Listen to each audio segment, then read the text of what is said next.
No one came to my graduation, not even my wife and kids. Hours later, I saw 105 missed calls, asterisk the auditorium thunders with applause, but all I hear is silence. My fingers trace the edge of my diploma, smooth, embossed letters spelling out for years of sacrifice. Around me, graduates toss caps skyward like confetti against the cathedral ceiling, their laughter echoing off stone walls.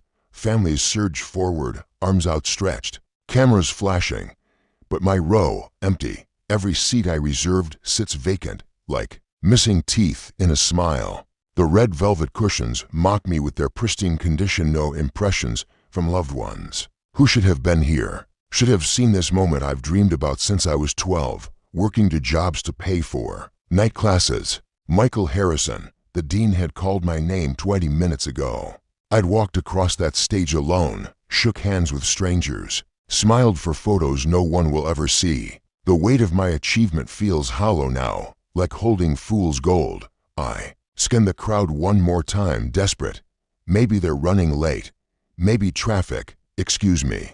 The voice stops my spiraling thoughts. I turn, and my breath catches. She's stunning in that effortless way that makes your chest tighten. Auburn hair catches the late afternoon light streaming through stained glass windows, and her green eyes hold something I can't name. Concern, recognition. She's wearing a simple black dress that hugs her curves like a whispered secret. Are you all right? She asks, and there's genuine warmth in her voice. You look abandoned. The word slips out before I can stop it. Heat rushes to my cheeks. Sorry, I don't usually. Disappointed. She finishes softly. I was going to say disappointed. We stand there, suspended in this strange intimacy. Round us, the celebration continues, a symphony of joy I'm not part of. But here, in this pocket of quiet between us, something shifts. I'm Sarah, she says, extending her hand. When I take it, her skin is warm, soft. She doesn't let go immediately. Michael. My voice sounds rougher than usual. Congratulations on your graduation. Her smile is sad, knowing. How do you know I graduated? I gesture to the empty seats beside her, 2 of them. I notice. Same situation? Something like that. She glances away, but I catch the flicker of pain across her features when she looks back. There's steel in her gaze, though I'm starting to think maybe we're the lucky ones. How do you figure? She steps closer, and I catch her scent something floral with an underlying warmth, like vanilla and rain. We did this, not them. Us, every late night, every sacrifice, every moment we chose this dream over the easy path. Her fingers brush mine, deliberate. That takes courage. The way she says courage makes my pulse quicken. There's challenge in her voice, like she's daring me to see myself differently.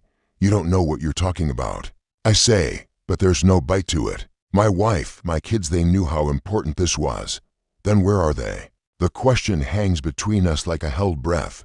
I want to defend them, to explain about Emma's work schedule and the kids' soccer practice, but the words die in my throat because Sarah's looking at me like she can see through every excuse I've been making for years. Maybe, she says, moving impossibly closer, they don't deserve to see you shine. Her words hit like a physical touch. I'm suddenly aware of how close we're standing, how the crowd seems to fade around us.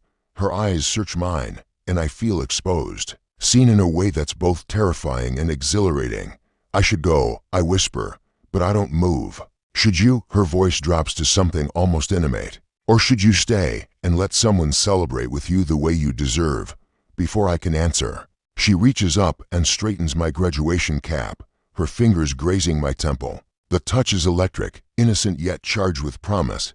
There's a cafe across the street, she says, stepping back just enough to break the spell. They serve the most incredible chocolate croissants, and their coffee. She closes her eyes briefly, like she's savoring a memory. It's the kind that makes you forget your troubles. When she opens her eyes, they're dancing with mischief. 1. Coffee, she challenges, to celebrate what we accomplished.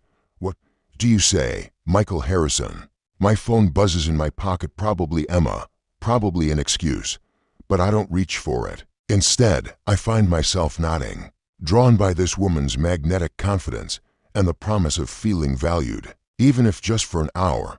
1 coffee, I agree. As we walk toward the auditorium doors, Sarah slips her arm through mine with casual intimacy. The gesture sends warmth spiraling through my chest. Behind us, the celebration continues without us. Ahead lies something I can't name yet, but it feels like possibility, like awakening. The cafe is a hidden gem tucked between a bookstore and vintage clothing shop.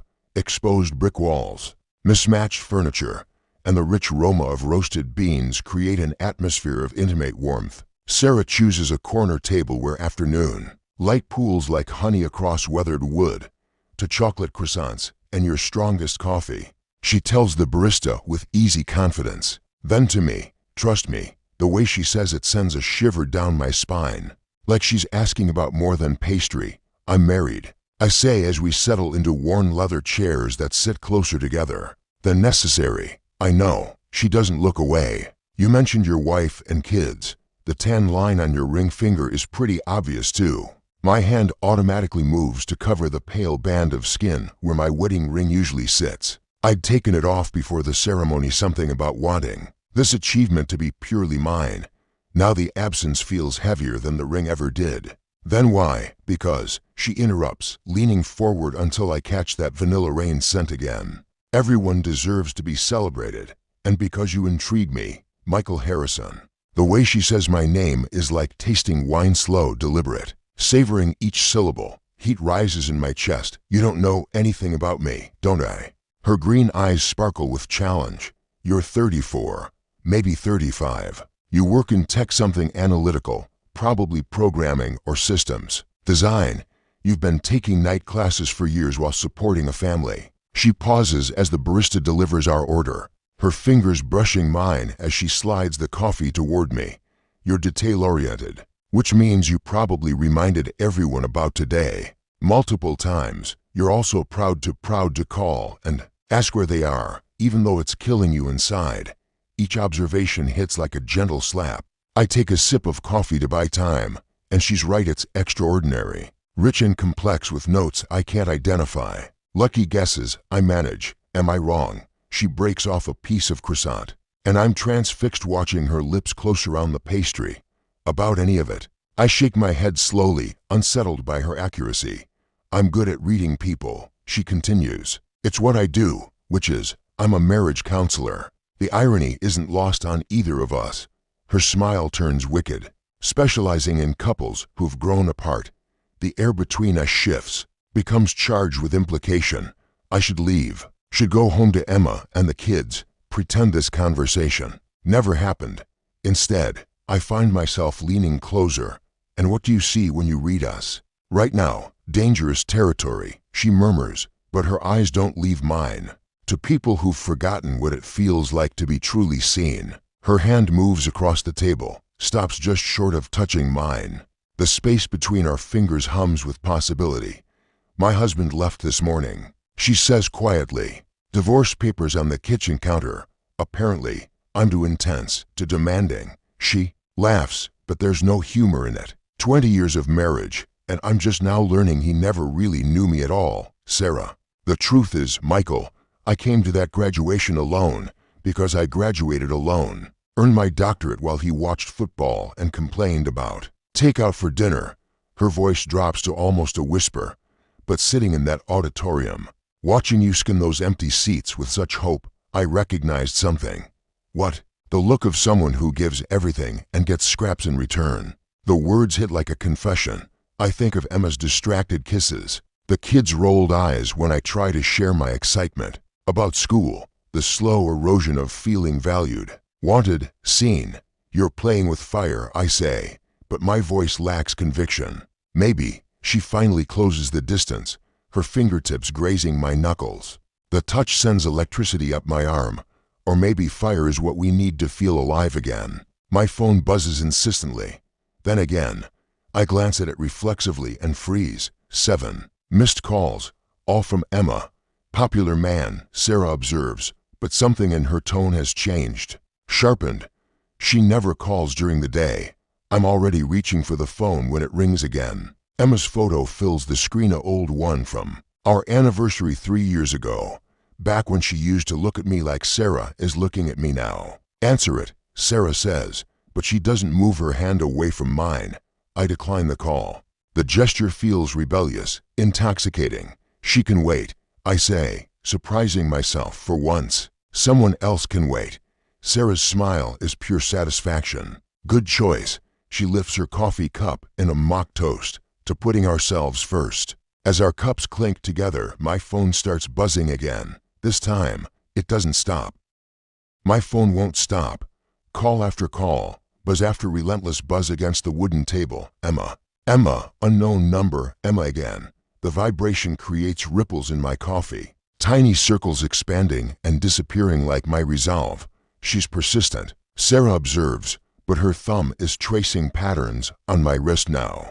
Each touch deliberate and maddening. Something's wrong. The words taste like admission, not just about Emma, but about this moment, this choice.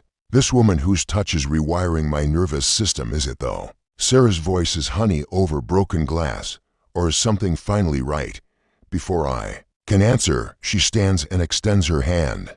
Come with me. Where? Somewhere we can talk without interruption. I stare at her outstretched fingers, knowing that taking her hand will change everything. My phone buzzes again, 15 missed calls now. But Sarah's green eyes hold mine with magnetic intensity. And I realize I'm tired of being the responsible one, the reliable one, the one who always does what's expected. I take her hand. She leads me through the cafe to a narrow staircase I hadn't noticed. Her palm is warm, slightly damp with nervous energy that mirrors my own. We climb to a small loft space, exposed beams, scattered cushions, bookshelves lining the walls. Evening light filters through a skylight, casting everything in golden amber. The owner's a friend, Sarah explains, but she doesn't let go of my hand. We can have privacy here. Privacy. The word hangs between us like a promise and a threat. Sarah, I can't what? She turns to face me fully, and we're suddenly close enough that I can see gold flecks in her green eyes. Can't admit that your wife forgot the most important day of your life? Can't acknowledge that you're standing here with a stranger because she makes you feel more alive in 2 hours than your marriage has in years? Each word is a scalpel, cutting through my defenses. You don't understand. I understand perfectly. Her free hand comes up to rest against my chest, right over my racing heart. I understand what it's like to love someone who stopped seeing you, to celebrate victories alone, to wonder if you'll ever matter to anyone again. Her touch burns through my shirt. I should step away, but my body has other ideas. Instead, I find myself covering her hand with mine, trapping it against my chest. This is crazy. I whisper. Crazy is staying in a marriage where you're invisible. Her voice drops to something intimate, hypnotic. Crazy is letting fear keep you from feeling truly alive. My phone's buzzing from downstairs sounds distant now, muffled by floorboards and my thundering pulse. Sarah's other hand slides up to my neck, her thumb tracing the line of my jaw. When's the last time someone touched you like they meant it? She asks. The question undoes me, because I can't remember. Can't recall the last time Emma's touch wasn't distracted, perfunctory, obligated. Michael, Sarah breathes my name like a prayer. Let me celebrate you the way you deserve. She rises on her toes, bringing our faces inches apart. I can feel her breath, sweet with coffee and chocolate. Her eyes flutter closed, and mine follow. The world narrows to this moment, her warmth, her scent, the soft sound of our breathing in sync. Our lips are almost touching when my phone explodes with sound from below. Not buzzing, ringing. Loud, insistent, demanding. We freeze, suspended in almost contact. The spell breaks, and reality crashes back. Shit. I pull away, running hands through my hair. I have to know. Sarah's voice is firm, but I catch the tremor underneath. You don't have to do anything. But I'm already moving toward the stairs, drawn by duty and guilt and 20 years of conditioning. My phone sounds like a fire alarm now, impossible to ignore. Michael, please. Sarah catches my wrist. Whatever crisis she's calling about, it waited until now. It can wait 5 more minutes. I turn back, and the want in her eyes nearly stops me. She's flushed, breathing hard, looking exactly how I feel, desperate and confused and more awake than I've been in years. 5 minutes, she whispers, closing the distance between us again. Just give me 5 minutes to show you what you're worth. My phone goes silent. In the sudden quiet, I can hear my heartbeat, her breathing, the distant sounds of the cafe below. Sarah's hand is still on my wrist, her pulse rapid under my fingertips. One kiss. I hear myself say, just one. Her smile is triumphant, tender. Just one, this time. When she leans in, I meet her halfway. Our lips touch, soft at first, then deeper as the last of my resistance crumbles. She tastes like coffee and possibility, like all the celebrations I've missed and the recognition I've craved for 5 perfect seconds. I remember what it feels like to be wanted. Then my phone starts ringing again, and this time, it doesn't stop. The kiss breaks apart like shattered glass. Sarah's lips are still parted, her breathing shallow. But my phone's relentless ringing cuts through the amber-lit intimacy like a blade. Let it ring, she whispers, but even she can hear the desperation. Now the way the sound has shifted from demanding to panicked. I stumble down the narrow stairs. Sarah close behind. My phone screen shows 23 missed calls. 23. Emma's picture stares back at me, accusatory. Something's really wrong, I say, my voice hollow. The spell is broken, but the taste of Sarah still lingers on my lips, coffee and longing, and the bitter aftertaste of almost. Answer it then, Sarah says, but her hand finds my shoulder, steadying me. Answer it and deal with whatever crisis pulled her away from your graduation. The word crisis hits like cold water. Emma didn't just forget something made her miss this day. Something urgent enough to call 23 times. I swipe to answer, and Emma's voice floods through immediately, raw with panic. Michael, oh God, Michael, where are you? I've been trying to reach you for hours. I'm here. What's wrong? Where are you? The hospital. It's your dad, Michael. He had a heart attack during lunch. We rushed him to Memorial. But her voice breaks. He's been asking for you. The world tilts. Dad, my stubborn, proud father who insisted he was fine, who said he'd try to make it to my graduation if his back wasn't bothering him. How bad? My voice doesn't sound like mine. They don't know yet. He's stable, but Emma's crying now, ugly sobs that twist my gut. Michael, I'm so sorry about today. When the call came in, we just ran. I didn't even think. Who's with you, everyone? Your mom, Jake, Sarah. She means my sister Sarah, not the woman standing beside me with stricken eyes. The kids are in the waiting room. Your mom's been crying for hours. Guilt crashes over me in waves. While I was kissing a stranger in a coffee shop loft, my family was falling apart. While I was feeling sorry for myself about empty chairs, my father was fighting for his life. I'm coming. Which hospital? Memorial, 4th floor cardiac unit. Michael, please hurry. The line goes dead. I stare at the phone, numb. Go, Sarah says quietly. Her face is pale. Understanding. Your family needs you. I shake my head, trying to process. This is why they weren't there. Not because they don't care, but because life is messy and unpredictable and sometimes cruel. Sarah's voice is gentle but firm. Go to your father, Michael. I should leave immediately. Should run to my car and drive to the hospital and be the son, husband, and father they need. But I can't move. Can't stop looking at Sarah, at this woman, who saw me when no one else could, who made me feel valuable and desired and alive. I'm sorry, I say. About earlier, don't. She steps closer, close enough that I smell her perfume again. Don't apologize for being human, for wanting to be celebrated and cherished. Her hand comes up to my cheek, thumb brushing the corner of my mouth where her kiss still tingles. Your marriage has problems, Michael. This emergency doesn't erase that. When the crisis is over, when your father is stable, you'll still go home to a wife who forgot your dreams mattered. The truth of her words cuts deep. Emma called about Dad, not about missing my graduation. Even in crisis, my achievement remains invisible. But right now, Sarah continues, your family is in pain. Your father needs you. That matters more than whatever this is between us. She's right. But walking away feels impossible. This afternoon has cracked something open inside me, shown me what I've been missing. Will I see you again? The question slips out before I can stop it. Sarah's smile is sad, knowing. Do you want to? Yes, no hesitation. God help me, yes. She reaches into her purse and pulls out a business card, elegant, simple. Dr. Sarah Chen, marriage and family therapy. Her phone number in embossed script. When you're ready to figure out what you really want, she says, pressing the card into my palm. Call me. Our fingers intertwine briefly, electricity sparking between us one last time. Go save your family. Michael Harrison. She steps back, releasing me. But remember, you deserve to be saved too. I run for the door, her words echoing in my ears. The late afternoon air hits my face like a slap, bringing clarity and urgency.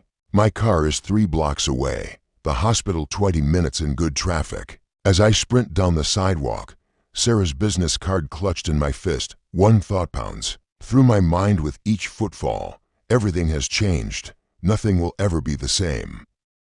Memorial Hospital smells like disinfectant and fear. I find my family in the cardiac unit waiting room, a tableau of exhaustion and worry. Emma sits curled in a plastic chair, mascara streaked, holding our daughter Lucy against her chest. My son Jake paces by the windows, 17, and trying not to cry. Mom clutches a tissue-filled purse, looking older than her 68 years.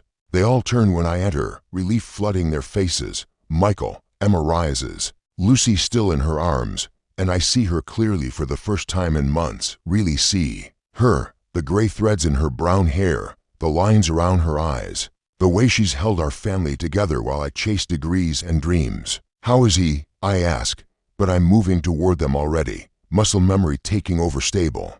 Jake says, his voice rough. They did some procedure to open a blocked artery. Doctor says it was close, Dad, really close. Emma reaches me first, her free arm circling my waist. She smells like hospital coffee and anxiety. Nothing like vanilla and rain. But she's solid, familiar, real. I'm so sorry. She whispers against my shoulder. About today, about missing. Don't. I pull back to look at her. This is where you needed to be. But even as I say it, Sarah's words echo. When the crisis is over, you'll still go home to a wife who forgot your dreams mattered. Can I see him? Mom nods toward the ICU doors. Room for 112. He's been asking for you. Keeps saying. She chokes up.